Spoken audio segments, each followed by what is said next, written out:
好，咁今日咧就會同大家分析一條咧同 DSE 比較相近嘅題目，而呢啲題目咧係響過往2至3年嘅 DSE 寫作入邊咧都會出現。嗱，呢條題目艱難嘅地方係乜嘢咧？就係佢預留一啲咧我哋叫做半自由題，我在乜乜乜乜之中找到了價值。嗱，呢兩個咧就係成篇文章入邊最核心嘅，亦都係最難嘅。當然提及難咧，大家明白就呢度係攞高分嘅重點啦。首先好多題目咧都會有啲我哋叫做逗引，即係講俾你知你嘅選材咧可以從邊幾方面可以寫嘅。第一句話咧，學習你可以寫學習嘅素材啦，家庭嘅素材啦，甚至乎係一啲社會角色素材。嗱，當大家好清楚明白呢個選材嘅時候咧，亦即係背後咧涉及到你嘅角色嘅選材啦。嗱，呢度提一提大家嚇，好多 DSE 考試嘅時候咧，角色嘅選材咧係決定咗你篇文章高低嘅重點。嗱，好多同學咧係基於自己熟悉嘅身份咧，用學生嘅角度去寫啦。其實咧呢個咧係好難攞到高分啦。咁一間咧丁老師都會同大家講兩篇唔同嘅寫作素材，一篇係用學生身份，一篇係用家庭身份，一個母親嘅身份去寫嘅。好啦，嚟到呢度咧唔多講。就講緊呢條題目艱難嘅地方係咩咧？我在乜乜之中，嗱呢一度咧，其實係冇任何嘅提示俾大家，但係通常咧，當你要填充嘅時候咧，建議大家兩樣嘢。第一樣嘢一定係一啲實物嘅，我在乜嘢之中找到了價值咧？呢個實物係會令到你有記憶嘅，我哋有回憶嘅，係咪？我哋有回憶殺嘅。呢件物品咧係令到你咧係有所體會嘅。嗱，以往咧我哋寫過一篇文章叫做鑰匙啊、鎖匙啊，係講緊一個咧堅持去移民去外國嘅，離棄咗父母，父母去送佢去機場嘅時候，交咗一把佢嘅門匙俾佢。嗱，呢個咧叫做實物寫作。我在鑰匙中找到你自己的價值啊，可能呢個價值就係我終於體會到父母對子女嘅關愛，呢種叫做家庭嘅價值啦。好，第一個，第二個咧係講緊係咩咧？我哋講緊呢一啲事件，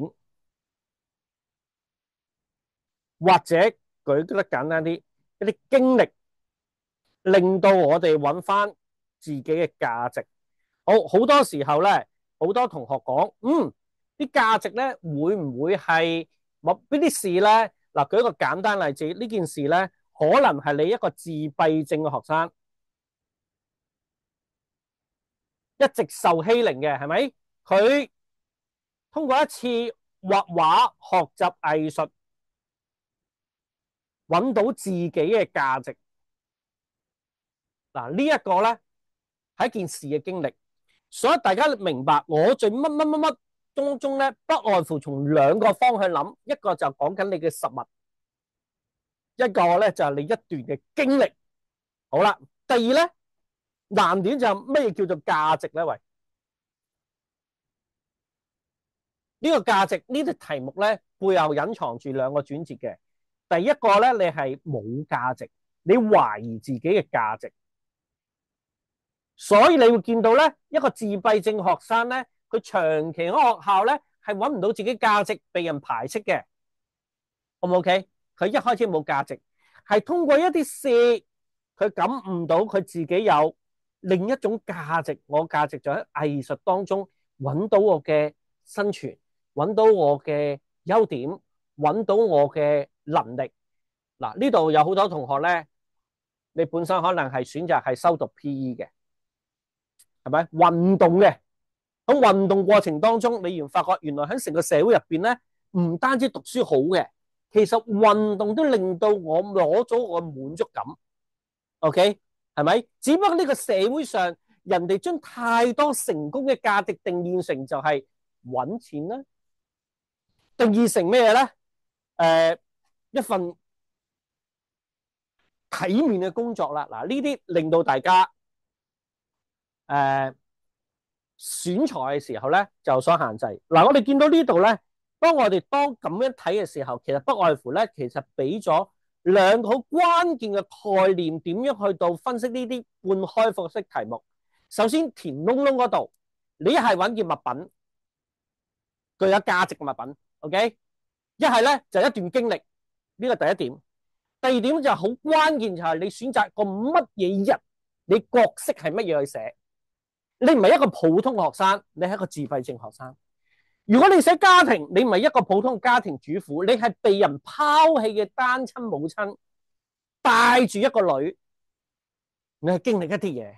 嗱，如果係咁樣咧，你個選材咧本身你就要贏咗80%嘅學生噶啦。OK， 係咪？大家寫嚟寫去都係學生跑步啊嗰啲啫，係咪？咁好啦，呢個俾到大家。好啦，嚟到呢度咧，丁老師咧就唔會同大家咧講太多文字上嘅嘢，反而我想引入咧乜嘢叫做九段式寫作。嗱，呢個咧舊年咧好多同學響呢一組同學咧，佢已經明白啦。其實一篇完整嘅文章最起碼有9段。OK， 9段我哋點寫咧？首先咧，經常用一個好簡單嘅例子，你啲例子咧可以令到大家咧將來都用呢個故事去寫嘅，係咪？好啦，關鍵咧係咩咧？關鍵有兩個，大家要留意啦。我哋一睇題目就係我哋有兩個字，價值要不停咁出現嘅。呢度我哋叫做點題啦，係咪？點題嘅關鍵詞或者點題佢，我哋要不斷咁出現啦。OK， 好啦，我哋重溫下乜嘢叫做九段式。好，第二個我哋今次選擇嘅角色係邊個咧？角色係一個自閉症嘅學生，你代入去呢個學生 ，OK， 揾到佢嘅價值。好啦，喺呢度大家留意啦。當我哋有自閉症學生嘅時候咧，大家一定要知道一個故事就好似一套電影咁，佢一定有主角。呢個主角咧自閉症學生，咁一定有配角啦。而呢個配角咧，一定要留意呢個配角係令到你咧係有所啟示嘅，一定要多1至2個角色。OK， 好，呢個角色係邊個咧？呢個角色就係一個藝術家。好，嗱，呢簡單嘅定位大家定咗先。好，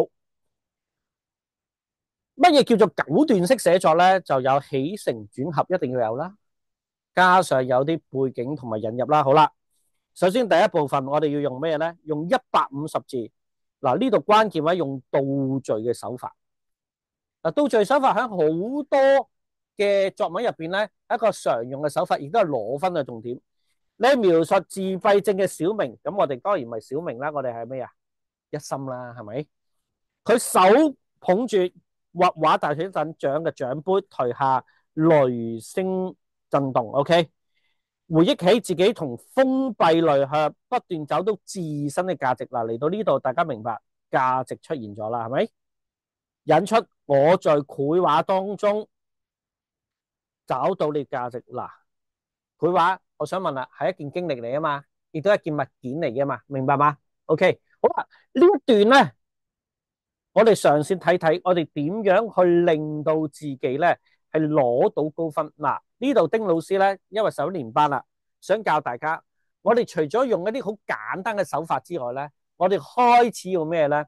要用一啲好嘅文句，令到我哋嘅評卷老師知道咧，咦，呢個學生咧唔單止寫到完整故事喎，仲有啲攞分攞5星星重點，不外乎2樣嘢啫。每一段入邊，我哋加點題句同埋心理描寫。好啦，一開始150字，同學可以平鋪直述。我站在舞台上，看着萬千嘅閃光燈在照着我身上，雷聲震動。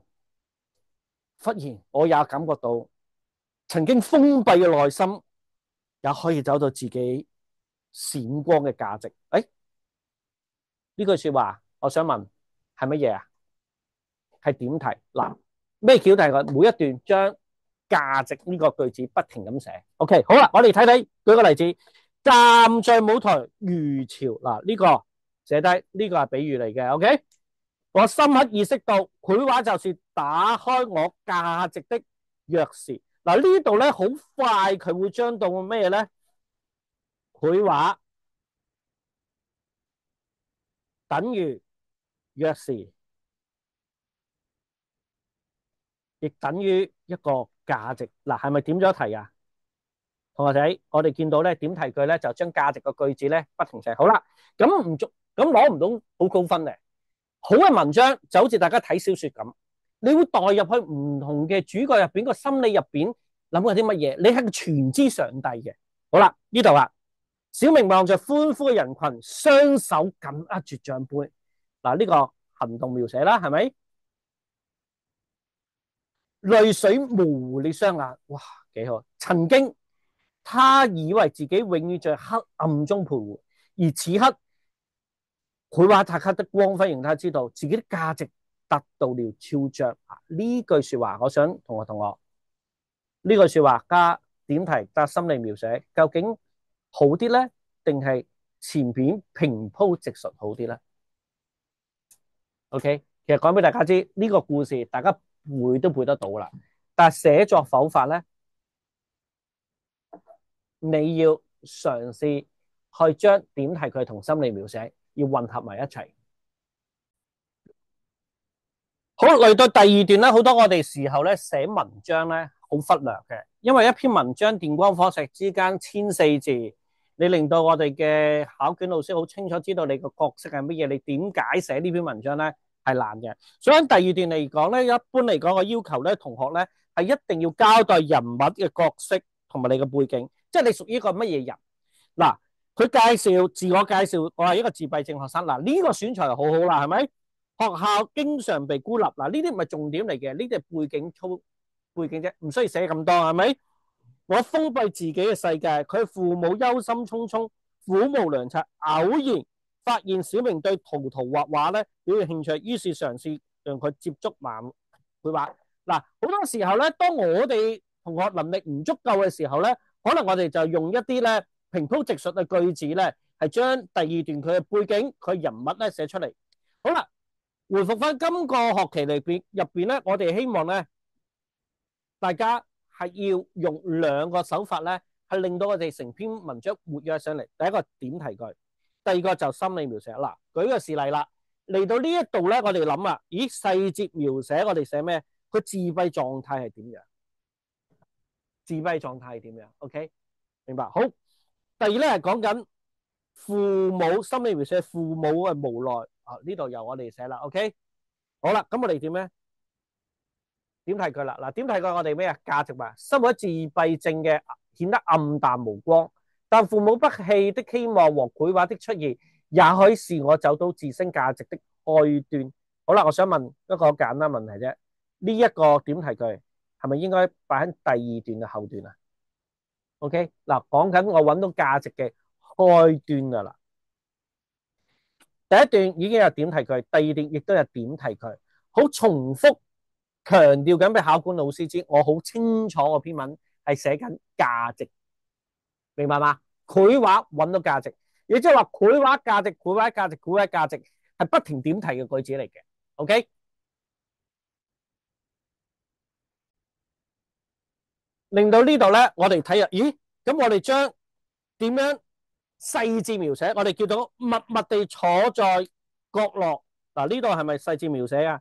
看着同學嬉戲玩耍，充滿了孤獨。呢個對比啦，父母那憂心忡忡的眼神，像嗱，比如句啦，大石一樣壓在他心上。而當我拿起畫筆時，紙上隨意塗污時，他心中竟然湧起啲莫名嘅平靜、改變嘅希望。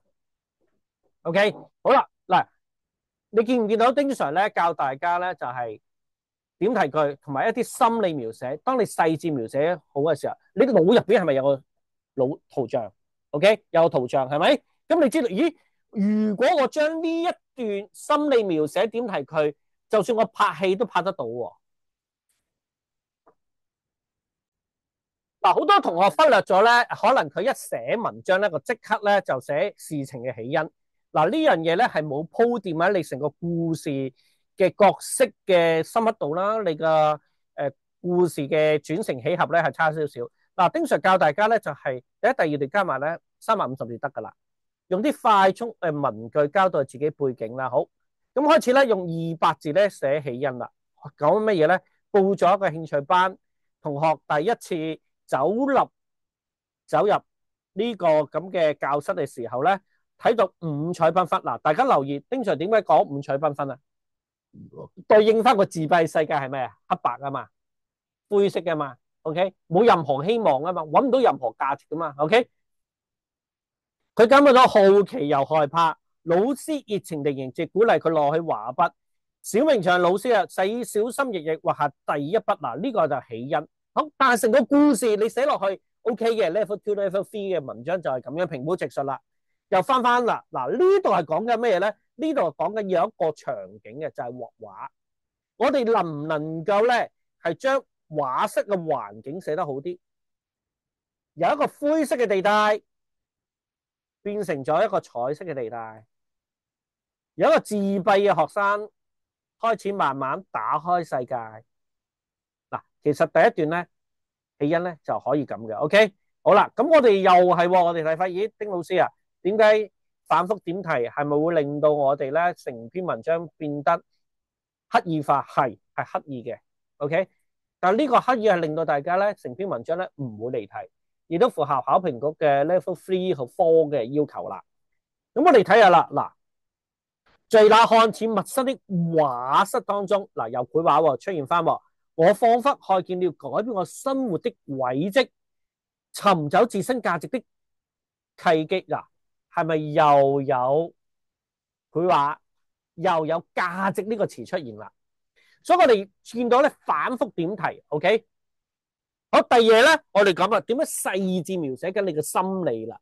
OK， 有幾個啦。當我慢進課室嘅時候，嗱，呢個我用第一聲身啊，當我慢進課室嘅時候，眼睛被長長精美的畫作吸引，我內心的恐懼又慢慢想讓我退縮。嗱，唔係他啊，老師溫柔的聲音響起了。嗱，呢度精彩的地方係咩咧？適當嘅時候，丁 Sir 講啦，用咩？心理對話描寫，而呢個對話描寫咧，係令到你推展成個故事。孩子試吧，好簡單呢個說話，好溫柔。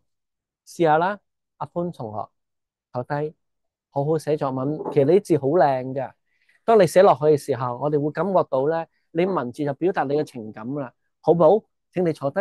嗱，我聽完呢句說話，感覺到原來呢個學習過程當中，雖然我好懼怕語文學習，但令丁老師溫柔又有力、鏗鏘有力說話，令到我感覺到我重燃咗讀中文嘅希望。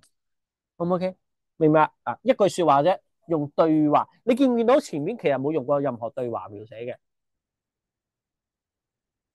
小明猶豫呢下，緩緩伸出手，握着筆，當畫筆接觸畫面瞬間，我感覺到奇妙力量。或許這就是改變的開始。嗱，嚟呢度咧，你好明顯咧，佢寫嘅嘢唔多，但係會見到佢成個心理嘅轉變，由害怕慢慢咁樣寫低。OK， 嚟到呢度咧，嗱，有一個咧想教大家搶分嘅重點啦，就係當我哋寫咗3段之後咧，我哋開始要講俾我哋嘅評卷老師知咧，我哋嘅心理咧開始轉變啦。因為 DSE 嘅題型咧好中意係咩咧？A 我開始咁嘅，經歷到 B 呢件事件之後，我會有 C 嘅體驗，係嘛？難就難在 A 呢件事之後，你過程點樣嘣一聲變到 B 又變咗 C 嘅情感表現咧？你一定有啲抒情嘅改變，講俾考官知。嗱，我開始心情有轉變啦。冇寫完一大段之後，好似初中咁啊！我終於明白咗 ABCD 嘅道理，我感覺到我真係好幸福啊！但係前面你從來冇講過你點解幸福，冇幸福嘅心理出現。所以呢度咧，我哋唔計加100字，係咪先 ？OK， 開始由呢一度開始咧，我見到咧不善於同人交際啦、緊張啦，但係後嚟慢慢沉咗喺自己世界入邊，感覺到無比放鬆嘅快樂。老師告訴我嗱呢句說話啊，經常講咗啦，對話係其中一個殺手鐧嚟嘅。當你唔識講嘅道理，你會叫第三方講出嚟，其實好過你最後我終於明白咗咩道理。因為人哋嘅說話將個主旨講出嚟，係非常之舒服嘅。佢講啦，繪畫是一扇窗，能讓你看到不一樣嘅世界，也能讓你看到別人也能讓別人看到你內心。哇！呢句說話深深感動了我。龍龍，你每一個字，每一句說話，其實令到丁老師感覺到你內心。OK，好啦，咁你點咧？又係嚟翻呢度啦。在咗充滿緊張與快樂的繪畫學習當中，我漸漸發現繪畫就是幫我找到自身價值的途徑。我想問你已經寫咗4個點題句，無論咩老師都唔夠膽判你篇文章離題啦，只能判你篇文章係咪中上中中啫，係咪？咁你都仲話我離題 ？OK， 咁所以我哋用呢啲點題句咧，就封鎖咗我哋自己篇文章一定合格。好，跟住我哋要高分啦。嗱，頭先講咗 A 經歷 B 呢件事件，令到我感覺 C、A、B、C 呢個模式咧 ，DSE 經常出嘅題目。咁我哋點樣令到我哋嘅轉變咧合理咧 ？OK， 就正如我成日問大家，點解一個男同學追你，你後嚟接受佢咧？中間一定發生啲事，令到由開始拒絕、陌生到感覺咯，先啦，俾個機會佢，一定有心理嘅轉變啊嘛，係咪？咁我哋睇睇啦，每次在不常的滑動，哇，呢個詞好好啦。我彷彿進入你另一個屬於自己的世界，老啲說話像一盞明燈，點亮我內心的角落。心理描寫啦，係咪？我終於認得，原來畫畫可以為我表達自己、尋找價值嘅方法，心中充滿你喜悅和期望。嗱，你諗下，如果我將呢篇文章、將老師嘅說話寫完之後，加一個咁嘅心理描寫，你成個心理嘅轉變咧，係咪合理咗好多啊？係咪有理可尋啊？OK，係咪？好，嚟到呢度咧，我哋開始咧，大家留意啊，丁 Sir 咧前面你見唔見到係100字、150字？因為成個 DSE 考試入邊咧，佢要講求大家咧係有叫做詳略得當。咁我哋講嘅事件嘅衝突咧好重要啦，所以我哋要擺250字長寫，但係又唔需要得咁長，話喂 OK。咁中間一定係有啲衝突位嘅，係咪？係乜嘢咧？點樣先令到你更加之有所轉變咧？就係我哋講咗啦，同學嘲笑佢，中間一定發生，除咗某個人鼓勵，你中間經歷有啲嘢嘲笑佢，認為佢不務正業，認為自閉患者唔可以畫畫。嗱，呢啲一睇到呢度，你講話喂，咁梗係要用一啲咩動作描寫同心理描寫？哇，小潘潘你都識畫畫噶，你咪唔出聲嘅咩？係咪？你知道呢個世界係彩色嘅咩？嗱，你聽到啲咁嘅諷刺說話，小潘潘心入邊會噶。以往佢覺得被欺壓嘅。佢匿埋一個角落，而家唔係喎，唔係喎，我真係畫得到畫喎，係咪有少轉變啊？係咪？所以人哋同你之間嘅衝突咧，係會令到成個劇情係會提升嘅。舉一個簡單例子啦，大家睇 TVB 好多劇集過程當中，一定有一個人會出現，令到成個劇情推展係乜嘢？呢個叫做臥底，係咪 ？OK，好啦，一開始佢會令到你感覺到啲沮喪，或者開始懷疑自己係咪畫畫，但係呢個時候咧，繪畫老師呢個配角又出現啦，丁老師又出現啦，小潘潘唔緊要嘅，作文都係你個天賦嚟嘅，寫多啲啦。OK，好嗱，你聽到呢度啊嘅 OK，好啦，嗱呢度又係啦，丁 Sir 講咧就係呢個故事你可以250字都詳細啲嘅，有對話啦，有同學咧，有心理。好啦，中間有咩？即使面對同學的嘲笑，我也不輕易放棄繪畫中尋找自己的價值。呢句說話第5次點題喎。OK，好啦，心理係咩啊？同學嘲笑像一支針一樣刺到我的心，我開始懷疑自己的選擇。繪畫真能改變自己咩？自己真係嚟繪畫咗價值嗎？好啦，呢度我想教大家一個咧。